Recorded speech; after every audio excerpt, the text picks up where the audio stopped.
बरसात से पहले नगर निगम की तैयारियां और खतरनाक पेड़ों पर महापौर सुरेंद्र चौहान की प्रतिक्रिया।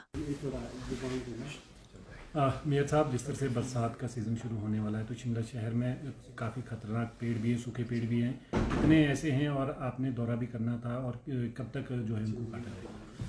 देखिए, हमारे अभी तक हमने लगभग 5,000 के करीब हमारी विजिट्स हुई है। जो ट्रीज़ हमने देखे हैं जिसमें सूखे पेड़ भी है और ग्रीन और इसके जिसके लॉपिंग के लिए भी आता है, और कुछ झाड़ियों के में कन्वर्ट हो जाते हैं। बड़े जो झाड़ियाँ वो बड़े पेड़ टाइप बन जाते हैं, उसमें से कई तरह की वो वैरायटीज़ होती है। हमने देखी भी लगभग 2,000 के करीब हमारे को सेंक्शंस भी आ गई हैं, जिसमें हम लॉपिंग 5 जून यानी विश्व पर्यावरण दिवस पर रोजाना हिमाचल मीडिया ग्रुप द्वारा करवाए जा रहे पोस्टर मेकिंग कंपटीशन के जरिए बच्चों की नजर से पर्यावरण बचाने का संदेश कर सकते हैं। सूखे पेड़ भी है और उसको अब मैं 1-2 दिन में हम दोबारा से शुरू कर रहे हैं। बीट वाइज शुरू करते हैं हम इसको, जहाँ जहाँ हमने 4 जोन में बनाया हुआ शिमला को। जिस जिस बीट के हिसाब से हमारे पास डीएफओ की तरफ से जो चिट्ठियाँ आती हैं उसकी जो लिस्ट बनती है उस हिसाब से हम इंस्पेक्शन करने जाते हैं। उसके बाद हम सब कमेटी को सरकार को भेज देते हैं। ये जल्द में 1 या 2 दिन के अंदर अंदर शुरू कर रहे हैं। डीएफओ हमारे अभी किसी ट्रेनिंग में गए हैं बाहर, तो 1-2 दिन में वो आ जाएंगे, तो मैं उसको जल्द इस कार्य को हम जल्द शुरू करने जा रहे हैं और इसकी विजिट करके हम सरकार को भेजेंगे। जिस तरह से बरसात में अगर देखा जाए तो अक्सर नाले बंद हो जाते हैं, तो इन नालों को इनकी मरम्मत और उनको वो करने के लिए क्या शुरू कर दिए काम?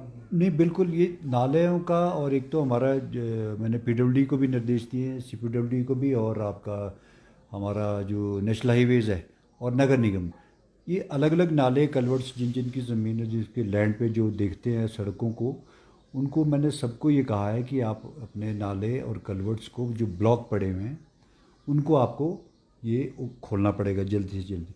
दूसरा सबसे बड़ा कारण है शिमला में जो डंपिंग होती है, इलीगल जो डंपिंग होती है, वो बहुत चिंता का कारण है।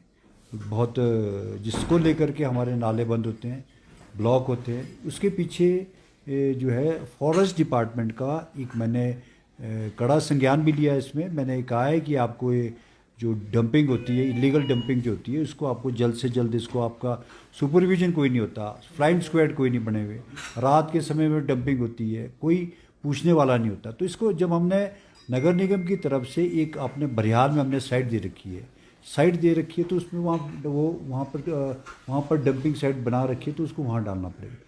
अब अगर इलीगल रात को डंपिंग होती है तो ये फॉरेस्ट डिपार्टमेंट की जिम्मेवारी है कि हम इसको रोकें।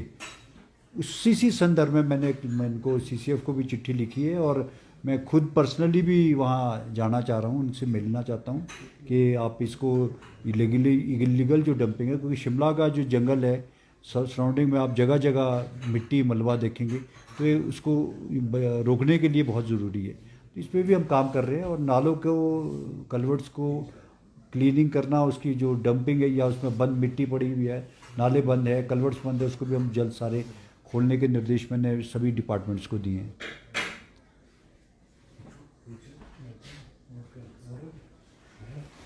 ठीक है। इस सेल्फ सोसाइटी के कर्मचारी पिछले दिनों स्ट्राइक पे गए थे, जिसमें उन्होंने जो है संडे को मेरे से पिछले संडे को उन्होंने मुझसे बात की थी, तो मैंने स्ट्राइक को कॉल ऑफ करवाया था। मैंने मुझसे मिले थे वो, तो उनका ये कहना था कि हमारी जो है वो 2-3 दिन की स्ट्राइक की जो हमारे पे कट रही है, तो इसको ना काटा जाए। तो मैंने इसमें कमिश्नर को कहा है कि सैटरडे का एक दिन का उनका एक ही दिन की एब्सेंट लगाई जाए, बाकी दिनों की ना लगाई जाए। तो उसमें वो इस बात पे सहमत हो गए कि हमारा एक दिन का ही वेतन काटा जाए, ताकि आगे हम 3 दिन का ना काटा जाए। तो उसमें मैंने कमिश्नर को निर्देश दिए, वो उसमें कार्रवाई कर लेंगे। सर, वहीं पर अगर बात कीजिए, शहर में आवारा कुत्तों की प्रॉब्लम बढ़ती जा रही है, आए दिन काटने के मामले बढ़ते जा रहे हैं, तो इसको लेकर नगर निगम क्या कर रहा है? क्योंकि जिस तरह से ना इनको पकड़ने का कोई प्रावधान है, ना कहीं पे रखने का प्रावधान है, तो क्या यहाँ पर योजना है जिससे यहाँ पर शहरवासियों को निजात मिले?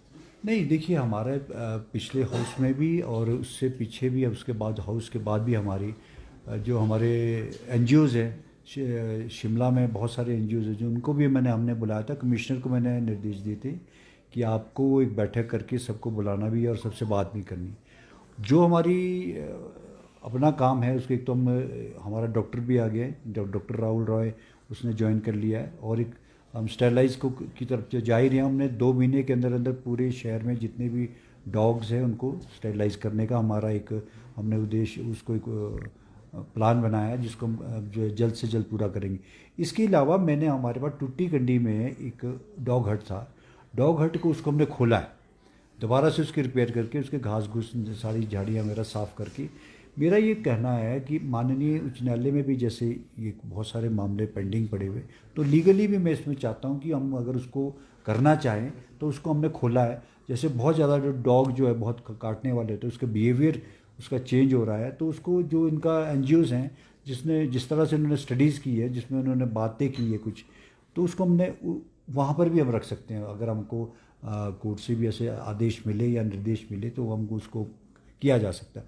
और साथ के साथ मैंने जो जितने भी NGOs हैं हमने उनसे भी निवेदन किया है कि आपका जो हमारा जो फीड करने का जगह है उसको ऐसी जगह करें ताकि जहाँ आम पब्लिक को प्रॉब्लम ना हो, ताकि वो लोग कुत्ते पड़ जाते हैं खाने के लिए। तो एक कंबाइंडली सबका एक सहयोग चाहिए इसमें, क्योंकि आप सभी लोग जानते हैं कि इसमें टेक्निकली और गाइडलाइंस जो है एक्ट जो ऐसा है सेंट्रल एक्ट है, सेंट्रल गवर्नमेंट का इसमें एक्ट है। आप जो मैं कर सकता हूँ, मैं चाहता हूँ कि इसमें हमारे को ऐसा कुछ निर्देश भी आए ताकि हम उसको मैं एक्स्ट्रा एफर्ट करके हम अपनी तरफ से कुछ और भी काम कर सके, जिसमें मैंने डॉग हट का जो है उसको भी खोला है। और साथ के साथ जो फीडिंग जोन जो बने हुए हैं उसको भी मैं चाहता हूँ कि कोई ऐसी जगह पर बनाया जाए, जो मैंने इनसे भी बात की, सारे डॉग लवर्स जितने भी एनिमल लवर्स हैं वो भी हमारे को इसमें सहयोग करने की उन्होंने बात की है।